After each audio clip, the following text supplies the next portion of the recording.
If we wear masks. House Speaker Nancy Pelosi under fire tonight after security footage showed her inside a San Francisco hair salon that's closed to the general public because of coronavirus. The salon's owner releasing security footage to Fox News, telling Fox, quote, "It's like a slap in the face." Pelosi today insisting the salon told her it was allowed. It was clearly a setup. I take responsibility for falling for a setup by a neighborhood salon that I've gone to for years. Well, I don't. I think that that this salon owes me an apology for setting up. But the salon wasn't following the rules.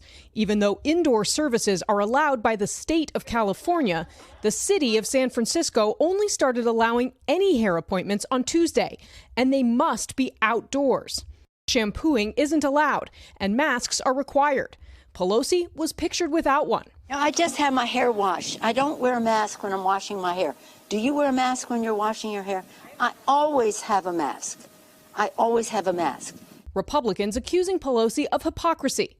They preach to the American people that it should be one way, and yet in private, when the cameras are not rolling, and in this case, I guess the cameras were rolling, it shows a very different story. And President Trump tweeting, quote, "Pelosi is being decimated for having a beauty parlor opened when all others are closed." This controversy is playing out with coronavirus relief negotiations still stalled here on Capitol Hill, and that's left millions still waiting after unemployment benefits expired at the end of July. Hey, NBC News fans, thanks for checking out our YouTube channel. Subscribe by clicking on that button down here and click on any of the videos over here to watch the latest interviews, show highlights, and digital exclusives.